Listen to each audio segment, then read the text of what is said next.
Salut les amis, c'est Lily Rose et bienvenue dans cette nouvelle vidéo. Aujourd'hui, je vais répondre à l'une des questions qui m'est le plus souvent posée et cette question est: comment fais-tu pour avoir les cheveux aussi longs? Et pour tous ceux qui pensent que j'ai les cheveux longs parce que mes cheveux poussent vite, la réponse est non. J'aimerais bien, mais c'est pas le cas. Mes cheveux poussent d'environ 1 cm par mois, ce qui est une moyenne assez normale, on va dire. Et c'est en maintenant cette longueur au fil des mois et au fil des années que j'ai pu avoir les cheveux longs. Ça s'est pas fait en un jour, ça s'est pas fait en un mois et ça s'est pas fait en un an. Non, ça a pris du temps. Et dans cette vidéo, je vais justement partager avec vous toutes mes astuces, toutes ces astuces que j'ai appliquées pour pouvoir avoir les cheveux longs. Aussi, j'ai fait une vidéo précédente qui s'appelle 7 astuces pour avoir les cheveux longs. Toutes les astuces données dans cette vidéo fonctionnent et sont toujours d'actualité.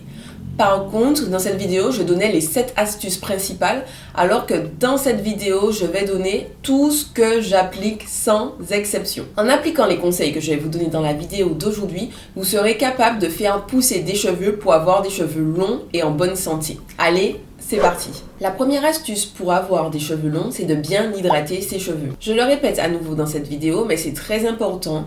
Une eau, ça hydrate et l'hydratation ne passe que par l'eau. Un beurre, une huile, ça nourrit. Donc si vous appliquez uniquement du beurre et de l'huile sur vos cheveux et vous avez l'impression que vos cheveux sont secs, c'est normal, c'est parce que vous ne leur apportez pas une hydratation. Donc pour hydrater ses cheveux, on apporte une base aqueuse, soit par un lait, une crème ou tout simplement de l'eau que l'on met dans un pulvérisateur. Et ensuite on va venir sceller cette hydratation avec un beurre ou une huile. J'ai fait une vidéo à ce sujet très complète pour savoir comment hydrater ses cheveux et avec quel produit hydrater ses cheveux en fonction de la porosité de vos cheveux. Connaître la porosité de vos cheveux, c'est très important parce qu'elle va déterminer votre routine capillaire et le type de produit que vous allez utiliser. Donc après cette vidéo, n'hésitez pas à aller regarder ma vidéo sur l'hydratation. Je mets le lien en barre d'informations et aussi sur le petit i qui s'affiche maintenant. Ensuite, l'autre conseil que je peux vous donner concernant l'hydratation des cheveux, c'est de ne pas attendre que vos cheveux soient complètement secs pour pouvoir les hydrater. L'idéal, ce serait de pouvoir les hydrater juste avant qu'ils deviennent secs. Vous voyez, juste à ce moment, ils vous donnent un petit signe qu'ils ne sont pas en pleine forme, bim, vous leur apportez de l'hydratation.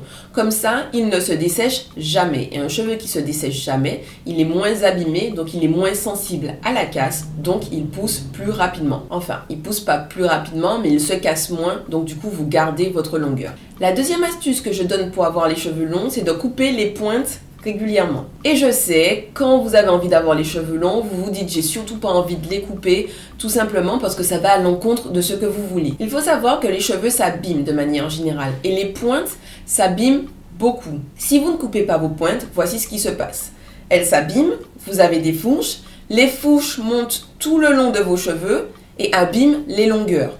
Et le but de couper régulièrement les pointes, c'est de retirer les parties abîmées, comme ça elles n'ont pas le temps de remonter le long des longueurs et ça n'a pas le temps d'abîmer vos cheveux. Concernant la fréquence à laquelle il faut couper les pointes de ses cheveux, il y a 2 écoles. Il y a celles qui vont planifier à l'année un nombre de coupes et vont le mettre dans leur agenda et vont s'y tenir. La technique fonctionne très bien, ça permet de s'assurer que de manière régulière, on pense à se couper les cheveux. Moi, de manière générale, je conseille de couper les cheveux tous les 3-4 mois et à minima 2 fois par an. Et la deuxième école, c'est celle qui préfère couper leurs cheveux quand les cheveux en ont besoin. C'est ce que je fais, c'est-à-dire que souvent, moi, je regarde mes cheveux quand je fais mon shampoing, quand je les manipule. Et dès que je vois qu'ils ont besoin d'être coupés, je les coupe. Et en fonction de comment j'ai manipulé mes cheveux, en fonction de si j'avais des coiffures protectrices ou pas, je peux rester certaines fois 4 mois, 5 mois sans couper mes pointes et une autre fois avoir besoin de les couper tous les 2 mois. Voilà. Et l'avantage de cette technique, c'est que si vos cheveux ne sont pas abîmés, ça vous évite de les couper pour rien. Et à contrario, si vos cheveux s'abîment souvent, ça va vous permettre de souvent couper les pointes abîmées et ça va pas abîmer vos longueurs. La troisième astuce que je donne pour avoir les cheveux longs, c'est d'éviter de porter ses cheveux trop serrés. Vous savez, ces coiffures qui demandent vraiment un chignon plaqué parfait ou alors des tresses vraiment trop serrées sur les cheveux, etc. C'est vraiment pas bon pour les cheveux et je vous explique pourquoi. Quand vous portez une coiffure trop serrée, ça sollicite le bulbe capillaire et le cheveu va tomber plus rapidement qu'il le devrait. Et aussi, le fait de beaucoup serrer les cheveux, ça va vraiment les solliciter et ça va accentuer la casse. Donc dans l'idéal, il faudrait privilégier si vous aimez des chignons un peu plus lâches. Si vous aimez faire des tresses pas trop serrés, c'est-à-dire qu'ils ne vont pas exercer une pression sur le cuir chevelu. Le but, c'est d'éviter de solliciter trop souvent le bulbe capillaire. Et bien sûr, vous pouvez faire vos chignons plaqués, vous pouvez faire vos traits serrés, mais de manière occasionnelle. C'est-à-dire que si vous le faites une fois de temps en temps, ça va pas faire énormément de mal. Mais si c'est quelque chose que vous appliquez régulièrement, dans ce cas-là, ça va abîmer vos cheveux, ça va les casser, ça va favoriser la chute. Et c'est ce qu'on cherche à éviter pour avoir des cheveux longs. Aussi, quand vous manipulez vos cheveux avec des accessoires adaptés aux cheveux afro. J'en ai parlé dans ma précédente vidéo, 7 astuces pour avoir les cheveux longs. Encore une fois, vous pouvez aller les regarder. N'utilisez pas de peigne trop fin sur les cheveux. Utilisez des peignes à dents larges. Quand vous démêlez les cheveux, démêlez-vous des cheveux en sections, sur des cheveux humides ou mouillés. Évitez d'utiliser la brosse sur les cheveux tous les jours parce que la brosse ça sollicite les cheveux et ça les abîme. Bref, toutes ces petites choses qui font qu'on peut casser les cheveux, il faut éviter.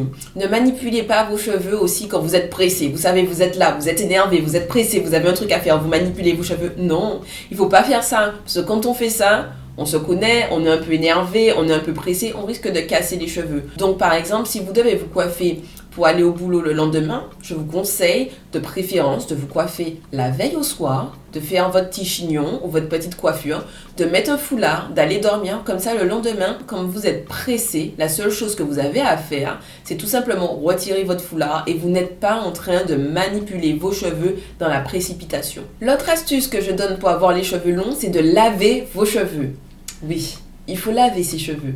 Et quand je dis ses cheveux, c'est surtout le crâne en fait. C'est important de laver son crâne. Si vous ne lavez pas assez régulièrement vos cheveux, vous avez toutes les peaux mortes qui s'accumulent sur le cuir chevelu. Également, tous les produits que vous avez appliqués sur vos cheveux restent sur le cuir chevelu. La pollution aussi, voilà. Donc on a ensuite un cuir chevelu qui étouffe et à cause de tout cela, le cuir chevelu aura du mal à respirer et ne sera pas en bonne santé. Si le cuir chevelu n'est pas en bonne santé, les cheveux, ils auront du mal à pousser, ils auront du mal à être en bonne santé. Et tout cela, ça va limiter la pousse, bien évidemment. Et même quand on fait une coiffure protectrice, c'est important de se laver les cheveux. Moi, je conseille vraiment de se laver les cheveux toutes les semaines ou alors toutes les 2 semaines. Plus, je pense pas que ça soit bon pour le cuir chevelu. Bien sûr, vous pouvez le faire, c'est pas un problème. Moi, je sais qu'il y a des teams flemmardes, pourquoi pas. Mais il faut savoir que ça peut être un frein à la pousse des cheveux. Après, vous faites comme vous voulez. Mon autre conseil pour avoir les cheveux longs, c'est de faire des coiffures protectrices. Qu'est-ce qu'une coiffure protectrice? Une coiffure protectrice est une coiffure qui vous permet de protéger vos cheveux, qui va vous permettre de limiter la manipulation de vos cheveux, et en limitant la manipulation des cheveux, vous limitez la casse, et en limitant la casse, vous favorisez la prise en longueur. Par contre, il y a d'autres points qui caractérisent une coiffure protectrice et qu'on a souvent tendance à oublier. Une coiffure protectrice, c'est une coiffure qui vous permet d'accéder à vos cheveux et de pouvoir leur apporter les soins dont ils ont besoin. Je m'explique. Si vous faites vos tresses et que vous mettez votre perruque et que vous restez 1 mois sans prendre soin de vos cheveux sous votre perruque, ce n'est pas une coiffure protectrice. Par contre, si vous faites vos tresses et que vous mettez votre perruque, mais que tous les 2-3 jours, vous venez leur appliquer à vos cheveux naturels une hydratation, vous venez les nourrir, là, vous avez le maximum de ce que peut vous apporter une coiffure protectrice.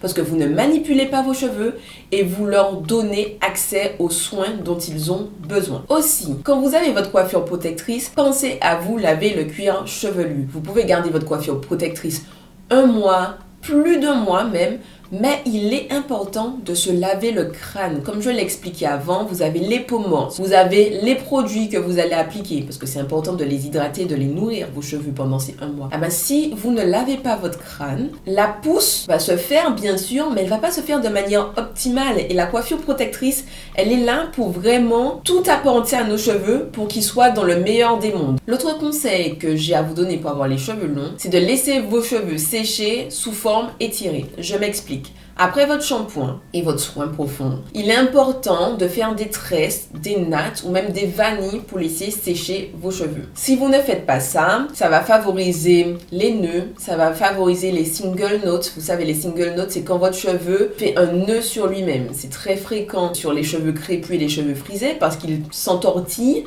et quand ils s'entortillent sur eux-mêmes et ils font un nœud. Et sur du long terme, ce nœud va se casser et va créer une fourche et va abîmer les cheveux. Voilà. Donc on adore les wash and go, on adore le style, mais par contre, si on veut avoir les cheveux longs, il faudrait éviter de faire ces coiffures. Bien sûr, on peut les faire de temps en temps, mais il faudrait éviter de les faire. Autre conseil pour avoir les cheveux longs, je sais, il y en a beaucoup, mais je vous ai dit que dans cette vidéo, je vous donne tout, c'est de protéger ses cheveux en allant dormir. Je l'ai déjà dit dans ma précédente vidéo, si vous voulez avoir plus d'informations dessus, allez la voir. Mais en gros, il faut mettre un foulard, de préférence en satin ou en soie pour protéger ses cheveux quand on va dormir. Et si vous n'avez pas de foulard en satin ni en soie, juste le fait de mettre un foulard, un tissu, peu importe la texture, eh ben ça va éviter que vos cheveux se frottent sur votre oreiller, ça va éviter la sécheresse des cheveux et donc ça va éviter la casse des cheveux. Un autre conseil pour stimuler la pousse des cheveux, c'est d'appliquer des huiles ou des produits qui vont stimuler les cheveux à la racine. Et pour cela, je vous conseille de faire l'huile miraculeuse pour avoir des cheveux longs. C'est une vidéo que j'ai faite. Vous pouvez regarder les commentaires aussi. Il y a plein de commentaires d'abonnés qui sont revenus et qui m'ont dit que ça a bien fonctionné pour elles. Donc voilà, si vous voulez stimuler la pousse de vos cheveux, je vous invite fortement à regarder cette vidéo et à faire cette recette. Une autre astuce qui est également un moyen pour stimuler la pousse des cheveux, c'est de faire du sport. Je tiens quand même à dire que j'en fais pas de sport en ce moment, hein, donc il faudrait, mais ce conseil, pour le coup, je ne le respecte pas vraiment. Mais ça fonctionne. En faisant du sport, vous stimulez la circulation sanguine dans tout le corps. Votre corps, il gagne en température et en stimulant la circulation sanguine et en gagnant de la température, on stimule en même temps la pousse des cheveux. Donc voilà, faites du sport, vous faites pousser vos cheveux en même temps. Pareil, pour stimuler la pousse des cheveux à la racine, avoir une bonne alimentation, c'est super important. Quand on mange sainement, équilibré, on mange des bons produits riches en oméga, en nutriments, en vitamines, en toutes ces bonnes choses-là qu'on voit à la télé quand on nous dit qu'il faut bien manger. Et bien, en faisant ça, ça nous permet de stimuler la pousse des cheveux parce qu'on donne aux cheveux tous les nutriments dont ils ont besoin pour créer les nouveaux cheveux. Et si vous savez que vous avez une alimentation qui n'est pas top et que voilà, c'est compliqué pour vous de cuisiner tout le temps, d'acheter des produits frais, etc. Pensez peut-être aux compléments alimentaires. Et parmi les compléments alimentaires, celui que je conseille vraiment pour les cheveux, c'est le Siletum. C'est un produit que j'utilisais il y a quelques années, que j'utilisais une fois par an, en faisant des petites cures de 3 mois. Ça coûte pas cher et c'est super efficace. Ça s'appelle du Siletum. Encore une fois, je ne suis pas payée pour dire ça parce que j'ai l'impression qu'à chaque fois que je parle de produits, je dois dire que je ne suis pas payée pour ça, sinon j'aurai des commentaires. Non, je ne suis pas payée pour ça, c'est un bon produit. Et encore une fois, quand il y a des bons produits, j'en parle. Je parle pas souvent des produits, mais quand il y en a des bons, j'en parle. Voilà, Siletum.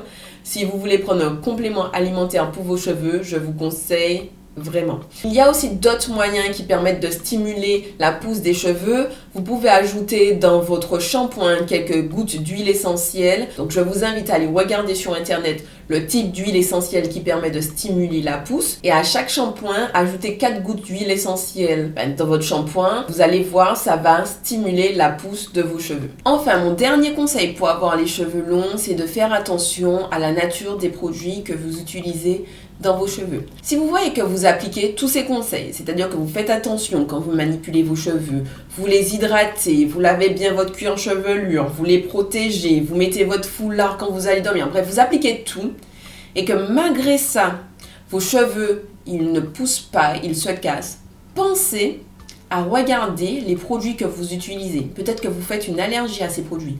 Peut-être que ces produits ont tellement de substances telles que des silicones que l'hydratation que vous appliquez à vos cheveux n'arrive même pas à rentrer dans vos cheveux, tellement que ce silicone ou d'autres substances forment une sorte de barrière hermétique autour de vos cheveux. Bref, Voilà, pensez à regarder les produits que vous utilisez et à utiliser des produits de bonne composition, de composition assez saine, je vais dire. Voilà, j'espère que cette vidéo vous a plu, que ces conseils vous permettront d'atteindre vos objectifs capillaires. N'hésitez pas à me dire ce que vous en pensez et aussi et surtout, si vous appliquez ces conseils et que ça fonctionne pour vous, n'hésitez pas à revenir dans la vidéo et à le mettre en barre d'informations, du moins à le mettre en commentaire.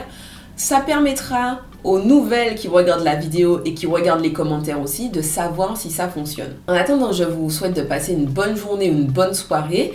Prenez soin de vous, prenez soin de ceux que vous aimez et à bientôt. Bisous!